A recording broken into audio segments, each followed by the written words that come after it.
మొదటి సమూయేలు గ్రంథం 30వ అధ్యాయం. మొదటి సమూయేలు గ్రంథం 30వ అధ్యాయం. దయచేసి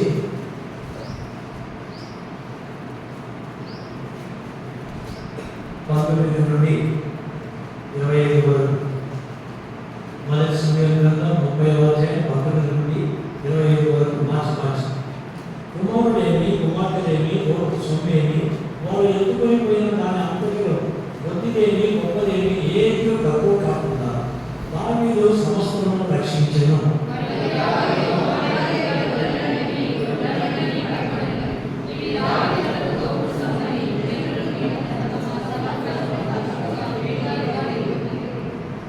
అలసట చేత దావీదును వెంబడించలేక దేశంలో వారి దగ్గర నిలిచిన ఆ 200 మంది యుద్ధకు దావీదు కూడా వారు దావీదును అతని యొక్క జనులను ఎదుర్కొనడానికి బయలుదేరి వచ్చింది. దావీదు ఈ జనుల యొద్దకు వచ్చి వారి యోగక్షేమం అడుగగా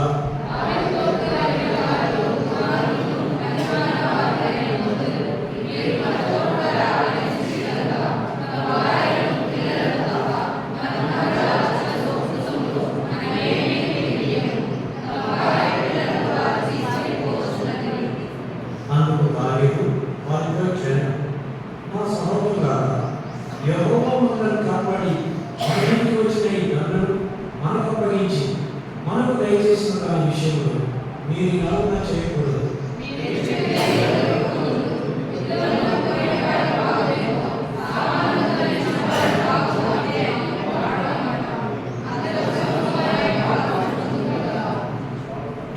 అందరం కలిసి 25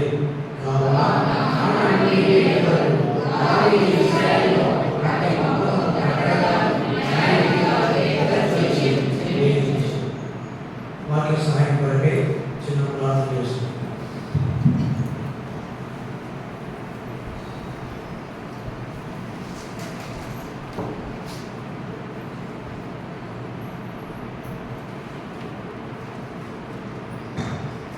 మీకు ప్రేమ కలిగిన మా ప్రియ తండ్రి, ఇంతవరకు ఆత్మతో సత్యంతో ఆరాధించిన నీ ప్రియబిడ్డలందరినీ బట్టి వందనాలు.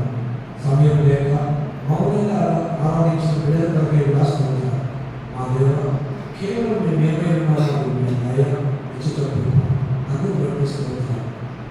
నాయన, మీరు ఆ శిలో కాచిన రక్తానికి సాదృశ్యంగా అక్షరసం శరీర అంతా గాయాపాలుగా చేసుకొని అవమానాలు ఎందరో భరించినందుకు శరీరానికి సాదృశ్యంగా మా ఎదుట ఉంచారు.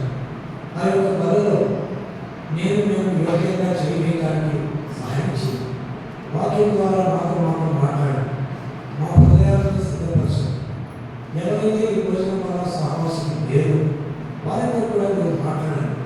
వారు రాబోయే దినాల్లో మీకు సాక్షులుగా వారు తమకు తాముగా సిద్ధపడాలని ఆశలు గుర్తించి రాబోయే దినాల్లో బాప్తిసం కొరకు వారిని సిద్ధపరచమని వేడుకుంటున్నాను. నాయన, పాల్గొనే నేను గొప్పవారమని కాదు, కానీ మేము పరిశీలించుకొని యోగ్యమైన రీతిలో చేయడానికి మీరే మాకు గొప్ప సహాయం వేయించింది. మమ్మల్ని అందరినీ మీ చేతులకు అప్పగించు. మీ వాక్యాన్ని మహిమ తెచ్చుకుని యేసయ్య పరిశుద్ధ నామములో ప్రార్థిస్తున్నాము తండ్రి. ఆమేన్.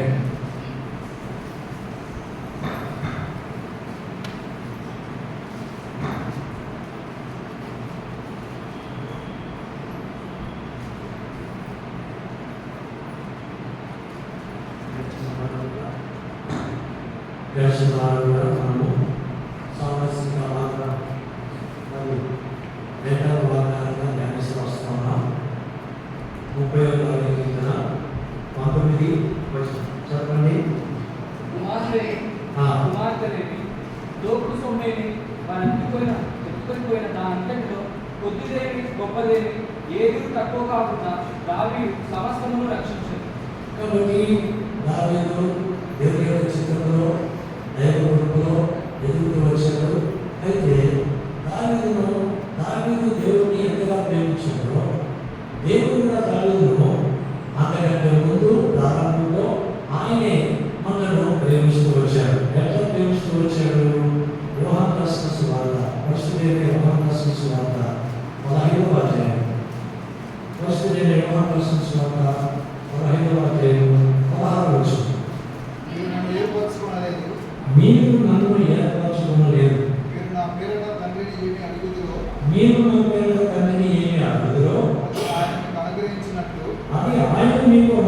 చెప్పుచున్నట్లు మీరు వెళ్ళి ఫలించుటకును మీ ఫలము నిలిచి ఉండుటకును నేను మిమ్మల్ని ఏర్పరచుకొని నియమించి. కాబట్టి జగదుత్పత్తికి ముందే క్రీస్తు యేసు ప్రభువులో ఆయన నిన్ను నన్ను ఏర్పరచుకున్నాడు. జగదుత్పత్తికి ముందే, ఆరంభం కంటే ముందే.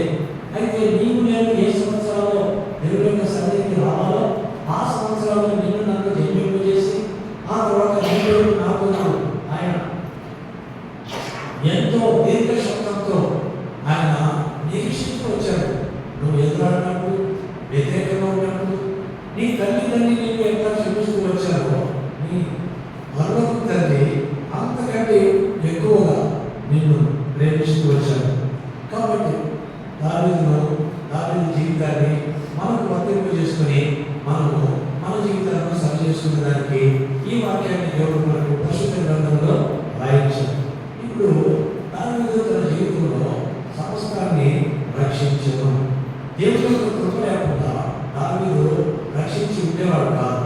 దావీదు యొక్క మరి చిన్నతనం నుండి దేవుని యొక్క చిత్రంలో ఎదిగిన వాడుగా ఉన్నా ఆ యొక్క గొర్రెల మందను మేపుతూ అనేక కీర్తనలు, స్వరమండలాన్ని, సిద్ధాలను సిద్ధం చేసుకుని అక్కడ ఉన్న దేవుని స్తుతిస్తూ ఆరాధకుడుగా దేవుని యొక్క మరి చిత్త ప్రకారంగా యవ్వన కాలంలో జీవిస్తూ వచ్చాడు.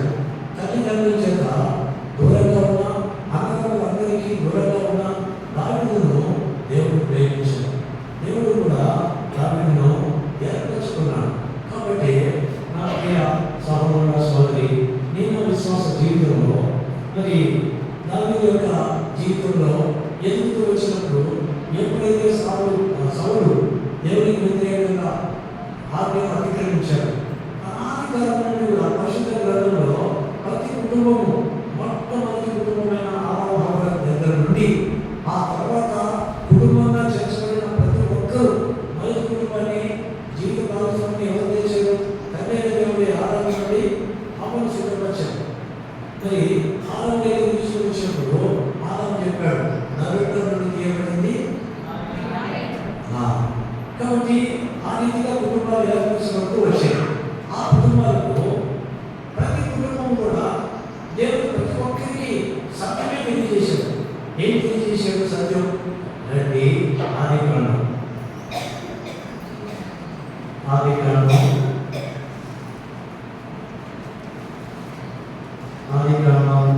2వ అధ్యాయం. ఇక్కడ మనం గమనించినట్లయితే దేవుడు 8 నుండి మార్చి దేవుడు తూర్పున ఏరియాలో ఒక మూట వేసి తాను నిర్మించిన నరుని దాంట్లో ఉంచాడు.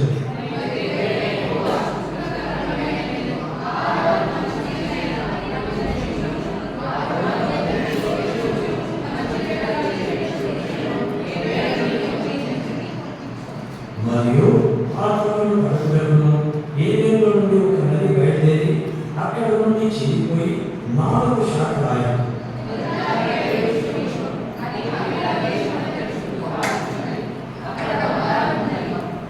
ఆ దేశం బంగారం శ్రేష్టమైనది, అక్కడ గోధుమను గోధుమలను దొరుకును.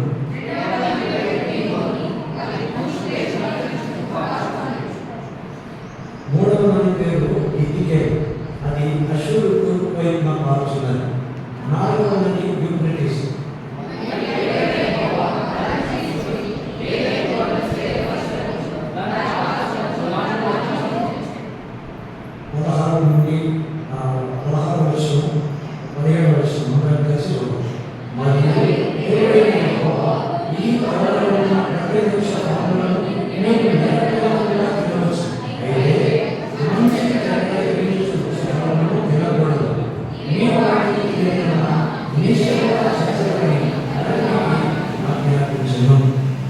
కాబట్టి ఆ కాలం నుండి ఇక్కడ కూర్చున్న ప్రతి కుటుంబానికి ఎవరైతే మాట సెలవిస్తా ఉన్నారు.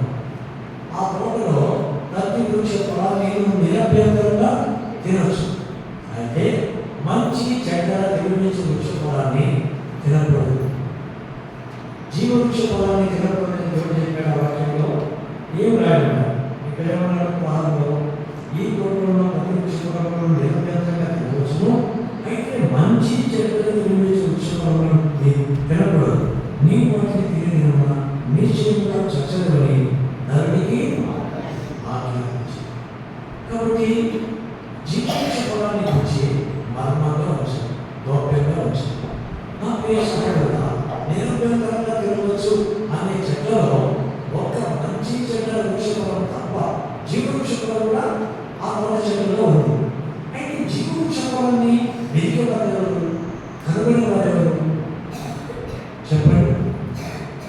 ఆదాము వెతికినాడు, అవ్వ జతగా చేర్చబడేంత వరకు తోట చెట్లలో ఫలాలన్నిటి కోసం రుచికరమైన ఫలాలను తింటూ వచ్చాయి, కానీ జీవవృక్షఫలం దగ్గర అవ్వ చేర్చబడిన తర్వాత వారు కూడా ఇద్దరు వచ్చి ఆ తోట చెట్టునే ఫలాన్ని తిన్నారు, కానీ జీవవృక్షం దగ్గర కాదు. అయితే సాతాను మోసగించి ఆ తోట చెట్ల ఫలాలు కూడా వారికి అందుబాటులో లేకుండా నాకు లేని దైవరాజ్యం వీకెను దాకా, దేవుడితో సహవాసం వీకెను దాకా అని ఆ దైవ సహవాసంలోని సాతాను కనుగొట్టి, ఎందుకు సాతాను దేవుని యొక్క చిత్రంలో ఉన్నటువంటి వాడుగా ఉన్నాడు. లూసిఫర్ ప్రవక్తైన యెహెజ్కేలు గ్రంథం దేవుని యొక్క వాక్యభాగంలో 14వ అధ్యాయం, ప్రవక్తైన యెహెజ్కేలు గ్రంథం 14వ అధ్యాయం. ఇక్కడ మనం గమనించినట్లయితే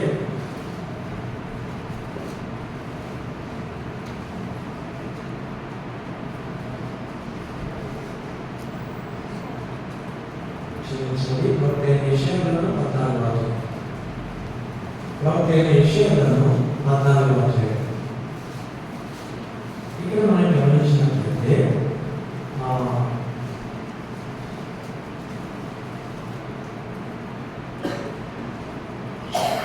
దయచేసి 9 నుండి మార్చవచ్చు.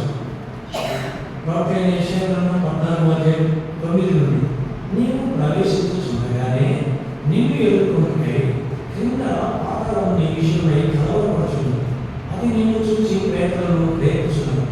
భూమిలో పుట్టిన సమస్త శూరులను, జనముల రాజులను అందరినీ వారి వారి సింహాసనం మీద నుండి రేపుచున్నది.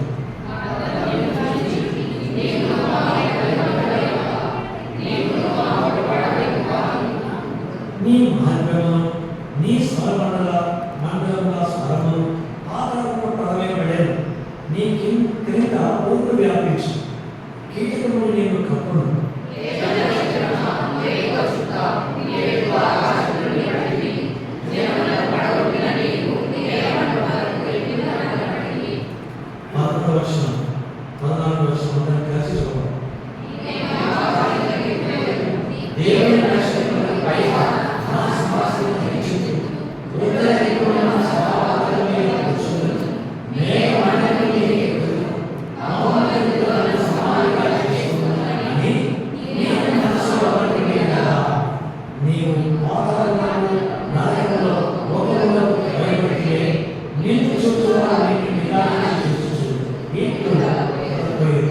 కాబట్టి నా ప్రియ సహోదరుడా, నా ప్రియ సహోదరి, నీవు నేను కూడా ఆ యొక్క దూషకుడు ఏం పేరు పెట్టారు? తేజో నక్షత్రమా వేయవచ్చు. ఈ పేరు ఎవరికి ఉండేది? దేవుని యొక్క వాక్య భాగంలో అపోస్తలుడైన పేతురు రాసిన పత్రిక,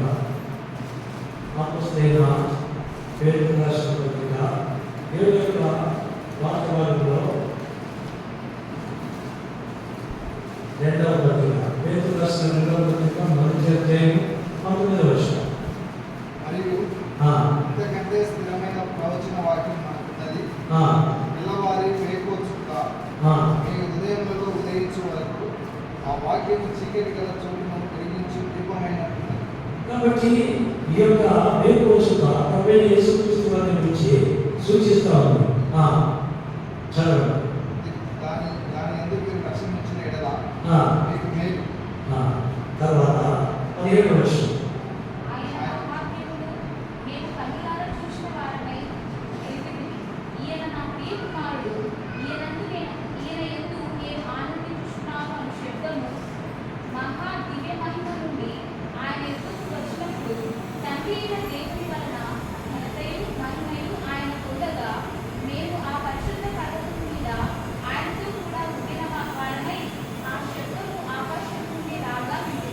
కాబట్టి తన కుమారుల నుంచి ఇంత గొప్పగా జరిగిన ఆయన ఏదైనా తెల్లవారి వేపు చుక్క మీ హృదయంలో ఉదయించే వరకు. కాబట్టి ఆ ప్రభువును మరి ఇక్కడ అంతకంటే ముందుగా సాధారణ దేవుని యొక్క సన్నిధిలో ఎట్లా ఉన్నాడు? దేవుని యొక్క మరి రాజ్యంలో దేవుని నక్షత్రమా వేపు చుక్క ప్రభు యేసుక్రీస్తు వారికి ఎంత గొప్ప ధన్యత ప్రభావం అవన్నీ ఉన్నాయో అవన్నీ కూడా ఈ యొక్క మరి సాధారణ కూడా అదే విధంగా వేపు చుక్క అనే పేరు సాధారణ కూడా పిలువబడ్డాడు. అంత గొప్ప స్థితిని జోడిస్తే అవన్నీ తక్కువైనట్టు ఏమనుకున్నాడంటే అతను తప్పుల విషయంలో నేను ఆకాశంలోకి ఎక్కిపోయాను, దేవుని నక్షత్రములకు పైగా నా సింహాసనము హెచ్చించును అని ఉత్తర దిక్కున సభాపర్వతం మీద కూర్చుంటును, నేను మండపంలో మీకు ఎప్పుడు మహోన్నతులతో అని మనసు అనుకున్నాడు రాజులాగా. కాబట్టి నా ప్రియ సహోదర సోదరి, దేవుని చిత్రంలో క్రియ చేసిన మనసులో అనుకున్న రెండు ఒకటి, అవునా కాదు? ఎందుకు రెండో ఒకటే? ప్రభు యేసుక్రీస్తు వారు చెప్పారు. ఏమని చెప్పారు? మత్తయి సువార్త ఫస్ట్ మత్తయి రాసిన సువార్త దేవుని యొక్క వాక్యభాగంలో ఈ మాటలన్నీ కూడా నీకు నేను మన హృదయాలను పరిశీలించుకునే స్థితిలో ఈ మాటలన్నీ దేవుడు రాయించి పెట్టాడు. రండి 5వ అధ్యాయం 27వ వచనం.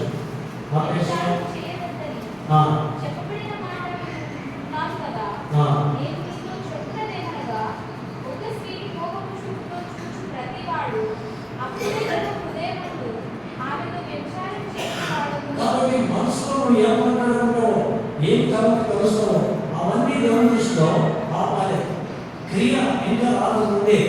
కాబట్టి ఈ యొక్క తలపులు ఈ యొక్క ఆలోచనతో నీవు నేను నాశనానికి వెళ్ళే దారిలో ఉన్నామనే సత్యాన్ని ఆ ప్రభు నీకు నాకు బోధపరుస్తున్నాడు. తన వాక్యాన్ని నువ్వు చదివే విధంగా ఉంటే, దేవుని యొక్క వాక్యాన్ని వినే విధంగా నీవు దేవుని మందిరానికి వస్తే ఈ యొక్క మాటలు నీతో దేవుడు డైరెక్ట్గా నీతోనే మాట్లాడతాడు. యోగు గ్రంథం ప్రవక్త అయిన యోగు గ్రంథం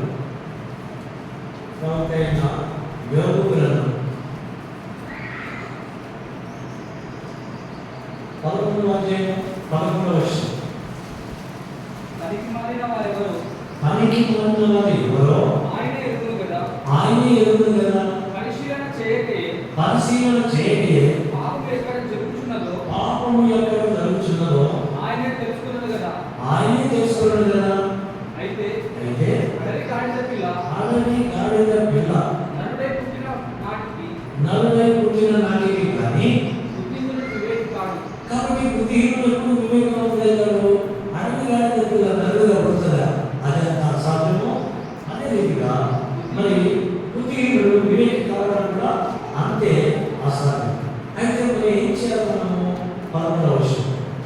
నీ మనస్సును తిన్నగా నిలిపినెడలా, నీ చేతులు ఆయన వైపు చాపినెడలా, పాపము నీ చేతిలో నుండి చూచి నీవు దాన్ని విడిచినెడలా, నీ గుడారములో నుండి దుర్మార్గతను నీవు కొట్టివేసినెడలా, నిశ్చయముగా నిర్దోషమై నీవు సంతోషించదవు, నిర్భయుడవై నీవు స్థిరపడి ఉండు. ఇదే దావీదు విషయంలో జరిగింది. ఏం జరిగింది? సమూయేలు గ్రంథం, మొదటి సమూయేలు గ్రంథం 30వ అధ్యాయం.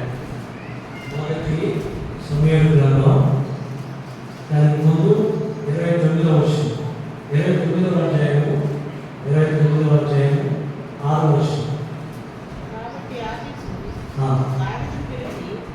యెహోవా జీవముతోడు నీవు నిజంగా యథార్థపరుడవైనావు.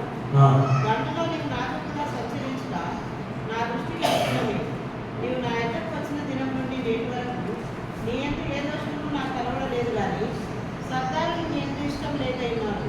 దావీదేమో ఇశ్రాయేలుకి యుద్ధానికి ఆకర్షణతో రావాలని సిద్ధపడ్డాడు.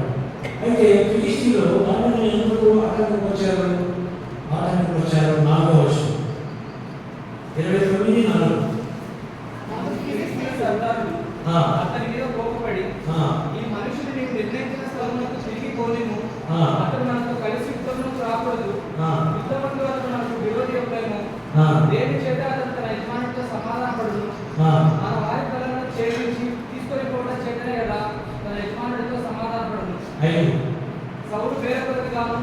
దావీదు 10,000 కొత్తగాను హతము చేసినది వారు నాట్యమాడుచు గాన ప్రతిగానం చేర్చు పాడిన దావీదు ఇతడే కాడా అని అతనితో చెప్పి వాళ్ళేమో దేవుడు దావీదు పట్ల చేసిన అద్భుత కార్యాలని వివరించి చెప్పి ఈ దుష్కార్యము దావీదు చేయకుండా దావీదును ఆపుదల చేశారు. ఎవరు?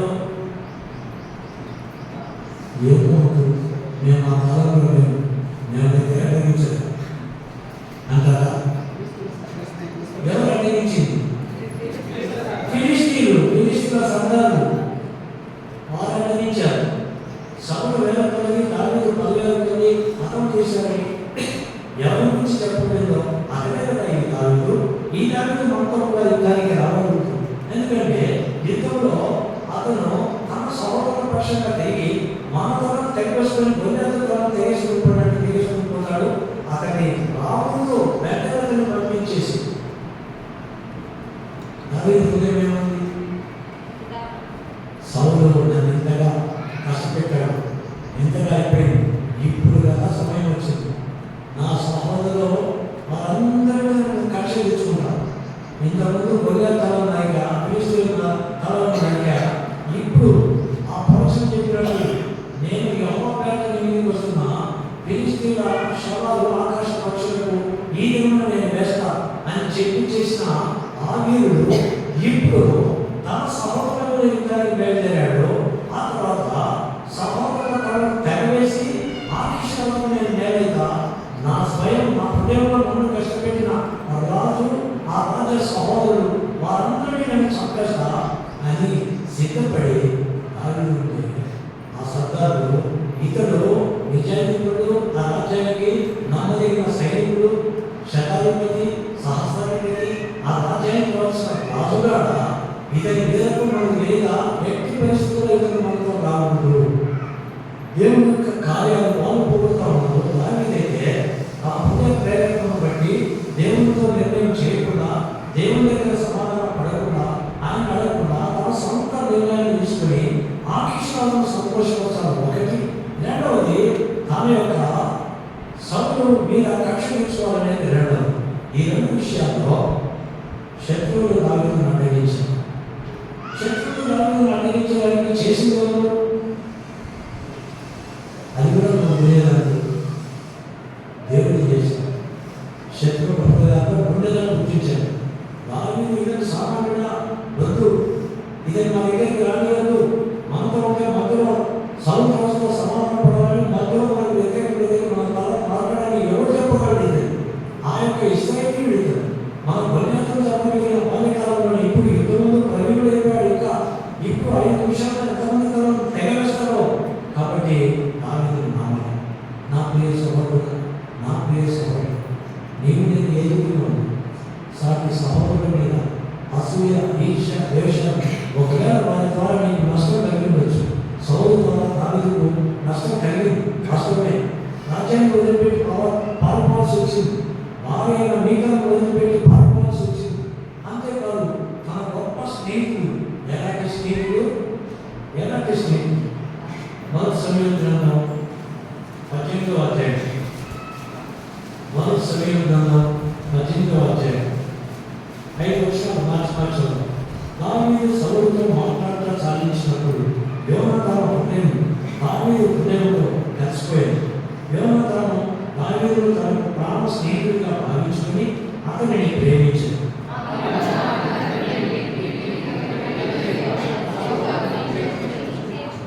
దావీదు తనకు ప్రాణ స్నేహితుడిని భావించుకుని అతనిని ప్రేమించు యోనాతాను అతనితో నిబంధన చేసుకున్నాడు.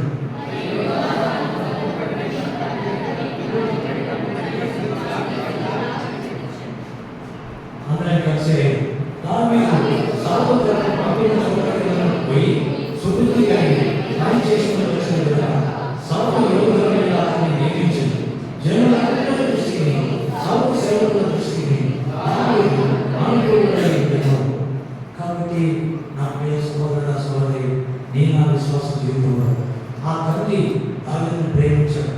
ఆ తర్వాత తండ్రి కుమారుడైన యోనాతాను, రాజు కావాల్సిన యోనాతాను దావీదు యొక్క అద్భుత ప్రభావాన్ని, ధైర్యాన్ని చూసి అప్పుడు అనుకున్నాడు, తన వెళ్ళు తన యొక్క రాజరికపు ఆ యొక్క ఏమి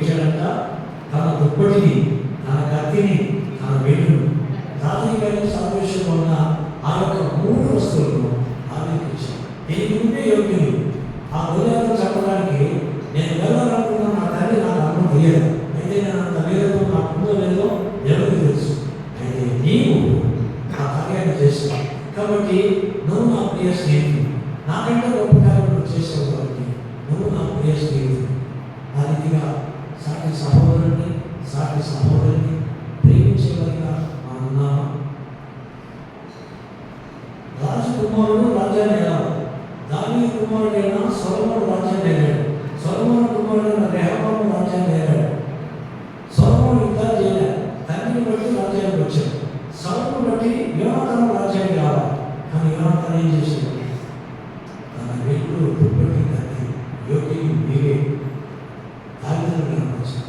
ప్రాణ స్నేహితుడిగా భావించాడు. నువ్వు నేనేం చేస్తాను? మనం అలా చేయగలమా? దేవుని యొక్క వాక్యాలలో నీవు నేను ఆ రీతిగా చేయగలమా?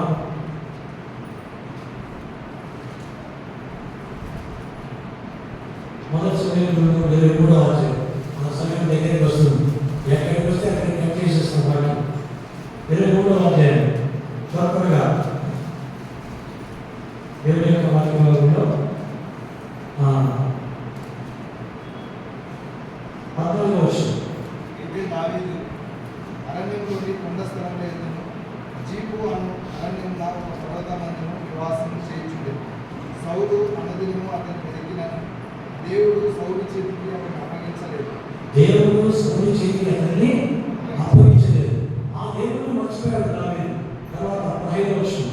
నా ప్రాణము తీయుటకై సౌలు బయలుదేరని తెలుసుకుని దావీదు జీపు అరణ్యంలో ఒక వనమున దిగింది. అందరూ కలిసి ప్రహారం. అప్పుడు సౌలు కుమారుడైన యోనాతాను లేచి వనములో ఉన్న దావీదు వద్దకు వచ్చి, నా తండ్రి అయిన సౌలు నిన్ను పట్టుకుని రాడు. నీవు భయపడవద్దు. నీవు ఇశ్రాయేలుకు రాజు అగుదువు. నేను నీకు సహాయకుడను. ఇది నా తండ్రి అయిన సౌలుకు తెలిసి ఉన్నదని అతనితో చెప్పి దేవుని బట్టి అతనిని బలపరచెను. వీరిద్దరూ యెహోవా సన్నిధిని నిమజ్జనం చేసుకున్న తరువాత దావీదు వనములో నిలిచెను. యోనాతాను తన ఇంటికి తిరిగి వెళ్ళాడు. ఎవరైనా చేస్తారా? రాజకుమారుడు రాజు కావాలా? యోనాతాను చెప్పొచ్చు, దావీదు నా తండ్రి తర్వాత నేను రాజైనాక నా సైన్యాధ్యక్షుడు నీవే. నేను ఇద్దరం కలిసి ఇశ్రాయేలును రక్షించాలి. నీవు నాకు సహకారిగా ఉండాలా అన్నా. యోనాతాను నేను నీకు సహకారిగా ఉంటాను. ఎవరి కోసం తల్లితో పాటు వెతుకులతో వచ్చాడో ఆ దావీదును సౌలు కనుక్కోకుండా దేవుడే సౌలు దృష్టికి కనపడకుండా దావీదును తప్పిస్తూ వచ్చాడు. సంఘంలో, ఇంట్లో, ప్రతి చోట దేవుని యొక్క చట్ట ప్రకారంగా ప్రవర్తించే నీకు దేవుడు తోడుగా ఉన్నాడా? ఉన్నాడా? నువ్వు చెప్పలే. యుద్ధానికి వెళ్ళినా అలసటపడి ఇంటికాడ కూర్చున్నా దోపుసంలో భాగమీయం నీ భాగం లేదు అనొచ్చా అనకూడదా?